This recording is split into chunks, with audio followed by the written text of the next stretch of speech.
Good morning students. आप सभी ने पिछली वीडियो में अपना चैप्टर हमारा संविधान के बारे में पढ़ा था। उसमें आपने संविधान के बारे में जाना, हमारे राष्ट्रीय लक्ष्य और हमारे मौलिक अधिकार कौन कौन से हैं उनके बारे में पढ़ा था। मौलिक अधिकार कितने थे? 6। और संविधान सभा के प्रारूप समिति के अध्यक्ष कौन थे? याद है आप लोगों को? क्या बताया था? डॉक्टर भीमराव अंबेडकर जी। और संविधान को बनने में कितना समय लगा था? 2 वर्ष 11 महीने 18 दिन। कितना समय लगा था? 2 वर्ष 11 महीने 18 दिन का समय लगा था। और संविधान कब लागू हुआ था? 26 जनवरी 1950 को। 26 जनवरी 1950 को। और जबकि पारित कब हो गया था?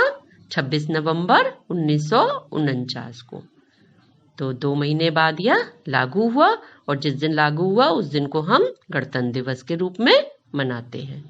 तो अब आगे बढ़े। अब हम किसके बारे में पढ़ेंगे? हमारे कर्तव्य के बारे में। अभी हमने अधिकारों की तो बात कर ली कि हमें किस किस चीज का अधिकार मिला हुआ है। अब हमारे देश के प्रति क्या कर्तव्य हैं, इसको भी जानना जरूरी है। ठीक, तो हमारे कर्तव्य क्या है? अधिकारों और कर्तव्यों के बीच गहरा संबंध है। कर्तव्यों का पालन करके ही अधिकारों का प्रयोग किया जा सकता है। ये बहुत अच्छी बात है कि जैसे हमें कुछ अधिकार मिले होते हैं तो हमारा कुछ कर्तव्य भी होता है। जैसे कि आपको अधिकार है कि आपके मम्मी पापा आपका ध्यान रखते हैं, आपको शिक्षा देते हैं, आपकी ज़रूरतों को पूरा करते हैं। तो ये सभी प्राप्त करना आपका अधिकार भी है, परंतु इसके साथ ही आपका कर्तव्य है। क्या कर्तव्य है? कि आप अपने बड़ों की, मम्मी पापा की बात माने। तो ये आपका कर्तव्य है ना।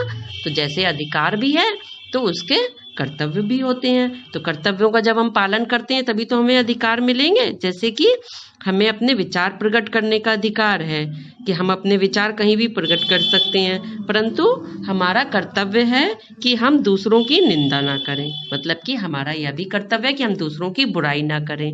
हमें ये तो अधिकार है कि हम अपने विचार प्रकट कर सकते हैं, परंतु विचार प्रकट करने का मतलब यह नहीं है कि हम किसी के बारे में भी बुरा भला कह सकते हैं। अगर हम अपने मन में किसी के बारे में भी उल्टा सीधा सोचते हैं तो ये जरूरी नहीं है कि हम फिर सबके सामने उसको कुछ भी उल्टा सीधा बोल सकें। तो अधिकार व कर्तव्य दोनों क्या हैं? एक दूसरे से जुड़े हुए होते हैं। हमारे मूल कर्तव्य निम्नलिखित हैं। कौन कौन से हैं मूल कर्तव्य? हमें राष्ट्रध्वज और राष्ट्रगान का आदर करना चाहिए। तो हमारे ये कर्तव्य भी दिए हुए हैं, इन सभी कर्तव्यों का पालन करना जरूरी है। राष्ट्रध्वज हमारा जो झंडा है और जो हमारा राष्ट्रगान है उसका हमें क्या है? आदर करना चाहिए। कहते हैं ना, उसको हमेशा सिर माथे रखना चाहिए। ये नहीं कि कहीं पड़ा है जमीन पर तो आपने उस पर पैर रख दिया, या राष्ट्रगान का भी निरादर कर रहे हैं। राष्ट्रगान के लिए कहते हैं ना, आदर के लिए ही तो कहते हैं कि हमेशा जब भी राष्ट्रगान बज रहा है तो हमें खड़े होना चाहिए। ये हम उसके प्रति रेस्पेक्ट देते हैं। हमें अपने राष्ट्र की एकता और अखंडता की रक्षा के लिए हमेशा तैयार रहना चाहिए। तो हमें हमेशा अपने राष्ट्र की एकता के लिए और अखंडता, यानी कि कहीं भी बीच में बंटवारा ना हो, हम सबके अंदर एकता, यूनिटी की फीलिंग हो। धर्म को लेकर किसी भी तरीके से हम एक दूसरे के साथ लड़े नहीं। तो हमें इस चीज के लिए तैयार रहना चाहिए। जब राष्ट्र पर कोई संकट हो, जब हमारे देश पर कोई संकट है तो हमें सरकार को सहयोग देना चाहिए। जैसे कि आपके घर में है, अगर घर में भी आपके किसी भी तरह की परेशानी है तो आपको अपने पेरेंट्स को भी सहयोग करना चाहिए ना। तो इसी तरीके से अगर देश में कोई संकट है, परेशानी है, तो हमें सरकार को सहयोग करना चाहिए। जैसे इस समय कोरोना बीमारी का संकट है देश में, तो हमारी भी क्या जिम्मेदारी बनती है कि हम सरकार को सहयोग करें। सरकार हमें जिस तरीके से बता रही है कि हमें दूरी बना के रखनी चाहिए, मास्क का प्रयोग करना चाहिए वगैरह वगैरह, तो हमें उन सभी का पालन करना चाहिए। हमें दूसरों के साथ समानता का व्यवहार करना चाहिए। अब समानता का व्यवहार में हमें समानता का अधिकार तो प्राप्त है कि हमारे साथ भेदभाव नहीं होगा, परंतु यह चीज हमारा कर्तव्य भी है कि हम दूसरों के साथ भी इस तरीके का भेदभाव ना करें, चाहे जाति के आधार पर हो, चाहे धर्म के आधार पर हो। तो हमें जो अधिकार मिला है वही हमारा कर्तव्य भी बन जाता है कि अगर हम चाहते हैं कि हमारे साथ कोई भेदभाव ना करे तो यह काम हमें भी करना होगा कि हम भी दूसरों के साथ भेदभाव ना करें। हमें हिंसा से दूर रहना चाहिए। अब हिंसा से दूर रहना चाहिए, हमें लड़ाई झगड़ा या कुछ उपद्रव वगैरह नहीं फैलाते हैं लोग कि कुछ भी बात हो गई, उनके मन का नहीं हुआ तो वो बसें जला रहे हैं, इधर उधर ईंटें फेंक रहे हैं, मार रहे हैं। तो इन सब चीज़ों से हमें दूर रहना चाहिए। अपने देश में शांति बनाए रखनी चाहिए। हमें सार्वजनिक संपत्ति की रक्षा करनी चाहिए। अब जैसे आपको अगर संपत्ति का अधिकार मिला हुआ है कि आप अपनी संपत्ति कहीं भी कैसे भी रख सकते हैं, तो इसी तरीके से सार्वजनिक संपत्ति यानी जो सरकार की संपत्ति है, जो संपत्ति सभी के लिए समान रूप से है, तो उसकी हमें रक्षा करनी चाहिए। जैसे कि जो सरकार की ओर से जो भी सुविधाएं उपलब्ध होती हैं, सार्वजनिक हॉस्पिटल होते हैं, सार्वजनिक शौचालय होते हैं, सार्वजनिक सरकार की ओर से पोस्ट ऑफिस है, ऐसी बहुत सी सुविधाएं जो दी होती हैं, तो यहाँ पार्क वगैरह बने हुए हैं, तो उन सभी की हमें रक्षा करनी चाहिए। ये नहीं है कि ये तो हमारा तो है नहीं है घर, तो यहाँ पर गंदगी फैलाओ, चाहे कुछ भी करो। यहाँ सार्वजनिक नलकूप वगैरह बने हुए, नल बने हुए हैं, तो उनको खुला छोड़ दो, फैलने दो पानी, क्या हुआ, ये हमारे घर का तो नहीं है ना। या गंदगी फैलानी सड़कों पे, तो ये चीजें क्या है, सार्वजनिक संपत्ति की हमें रक्षा करनी चाहिए। उनको अपने जैसा ही समझना चाहिए और उसे नुकसान नहीं पहुंचाना चाहिए। हमें अपने प्राकृतिक पर्यावरण की रक्षा करनी चाहिए। अब ये भी इससे जुड़ा है कि हमारा जो प्राकृतिक पर्यावरण है, जैसे कि जंगल वगैरह हैं, तो उनकी हमें रक्षा करनी चाहिए। प्रदूषण नहीं फैलाना। प्राकृतिक पर्यावरण की रक्षा कैसे करेंगे हम?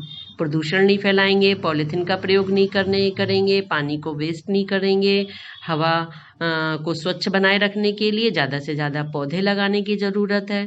तो इस तरीके से हम अपने प्राकृतिक पर्यावरण की रक्षा कर सकते हैं। भारतीय संविधान संसार का सबसे बड़ा लिखित संविधान है। विशेष बात क्या है, भारतीय संविधान क्या है, पूरे संसार का सबसे बड़ा लिखित संविधान है ये। समझे आप लोग? अब आगे पढ़ते हैं नीति निर्देशक तत्व के बारे में। नीति निर्देशक तत्व क्या होते हैं? जो संविधान बना हुआ है हमारा, उसमें हमारे कुछ नीति निर्देशक तत्व भी दिए गए। ये होते हैं, ये एक तरीके से सरकार को मदद करते हैं उन्हें किसी भी तरह का निर्णय लेने के लिए। तो सरकार को जो सारे काम करने होते हैं पूरे देश को चलाने के लिए, अब उसके लिए उन्हें भी तो सोचना पड़ेगा ना कि वो किस तरीके से करें। कुछ गलत काम भी वो भी तो कर सकती है सरकार, तो उनके लिए भी कुछ नियम बनाए हुए होते हैं सरकार के लिए। तो उनको क्या कहते हैं? नीति निर्देशक तत्व। तो वो उन्हीं के आधार पर अपनी नीतियों का निर्धारण करते हैं। जो भी अपने नियम बनाते हैं, नीति बनाती हैं, उसको वो उन्हीं नीति निर्देशक तत्वों के आधार पर बनाते हैं। क्या लिखा है देखिए, हमारे संविधान में कुछ ऐसे तत्व भी दिए गए जिनके आधार पर सरकार अपनी नीतियों का निर्धारण करती है। ये बात है ना, अपनी जो भी पॉलिसीज बनाती है सरकार, वो उसमें नीति निर्देशक तत्वों के आधार पर बनाती है अपनी पॉलिसीज। यह बहुत महत्वपूर्ण है। ये सरकार का दिशा निर्देश करते हैं, सरकार को दिशा देते हैं कि वो क्या क्या कर सकती है, क्या नहीं। कुछ नीति निर्देशक तत्व इस प्रकार हैं। अब ये कुछ नीति निर्देशक तत्व पढ़ लेते हैं, कौन कौन से होते हैं। सरकार को ऐसे कानून बनाने चाहिए जिससे लोगों के रहन सहन में सुधार हो। सरकार बहुत तरह के कानून बनाती है, तो पर उसके लिए एक ये नीति निर्देशक तत्व है कि उसे ऐसे कानून बनाने चाहिए जिससे लोगों का रहन सहन में सुधार हो, उनका रहन सहन पहले से और बेहतर हो। सरकार को अधिक से अधिक लोगों को बेहतर सुख सुविधाएं उपलब्ध करानी चाहिए। अब सरकार की ये जिम्मेदारी है कि वह अपने देश के लोगों को ज़्यादा से ज़्यादा सुख सुविधाएं उपलब्ध करा सके।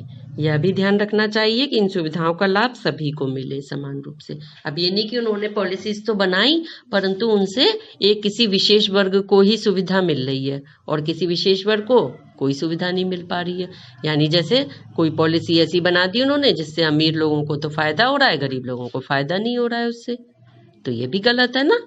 तो इसलिए उन्हें ऐसी बनानी चाहिए कि जिससे सभी को सुख सुविधाएं ज़्यादा से ज़्यादा मिल सके, सभी लोगों को शिक्षा प्राप्त करने के अवसर समान रूप से मिले। अब ये तो सबके अधिकार में भी है ना, शिक्षा प्राप्त करने का अधिकार।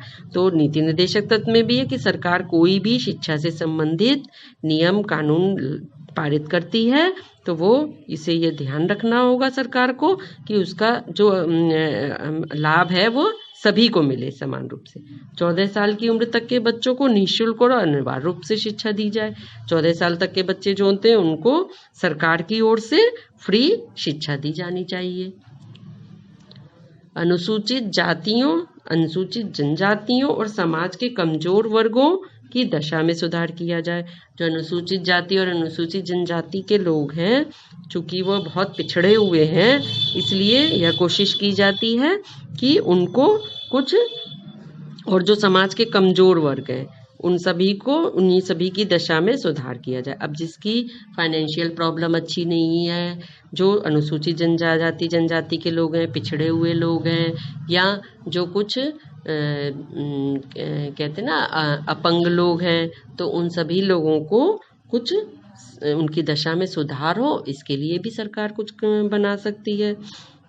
नीति निर्देशक तत्व भारतीय संविधान में उल्लिखित है। नीति निर्देशक तत्व भारतीय संविधान में लिखे हुए हैं। हमारा संविधान भारतीय नागरिकों के हित व उन्नति को ध्यान में रखकर बनाया गया है। तो संविधान क्या है, कैसे बनाया गया है? ये इस तरीके से बनाया गया है कि जो देश के सभी नागरिक हैं उन सभी की भलाई भी हो और सभी की उन्नति भी हो। इसका पालन और आदर करना हम सबका परम कर्तव्य है। तो जो ये संविधान हमारा बनाया गया है, इसका पालन करना हमारा सभी का कर्तव्य है ना, कि हम इसका पूर्ण रूप से पालन करें, किसी भी नियम कानून को तोड़े नहीं, सरकार को हम सहयोग करें। अगर सरकार भी हम सभी के लिए, हम सभी की भलाई के लिए कुछ भी काम करती है, परंतु अगर हम सरकार का सहयोग नहीं करेंगे तो वो लागू ही नहीं हो पाएगा, उसका लाभ सभी को मिल ही नहीं पाएगा। कोई एक विशेष वर्ग होता है जो अपोज करने लगता है कि नहीं, सरकार ने ऐसा क्यों किया, ये सही नहीं किया, अपोज करने। यहाँ विपक्ष की पार्टी के जो लोग होते हैं वो लोग अपोज करने लगते हैं। तो इसमें हमारा यह कर्तव्य है कि हम अपोज ना करके सरकार को समर्थन दें। ठीक, तो आपने संविधान के बारे में पढ़ा, देश के बारे में जाना। अब अगली वीडियो में क्वेश्चन आंसर और एक्सरसाइज करेंगे। इस चैप्टर को आप लोग दोबारा से जरूर पढ़िएगा, तब आपको और अच्छी तरह से समझ में आएगा। ठीक, ओके, बाय बाय।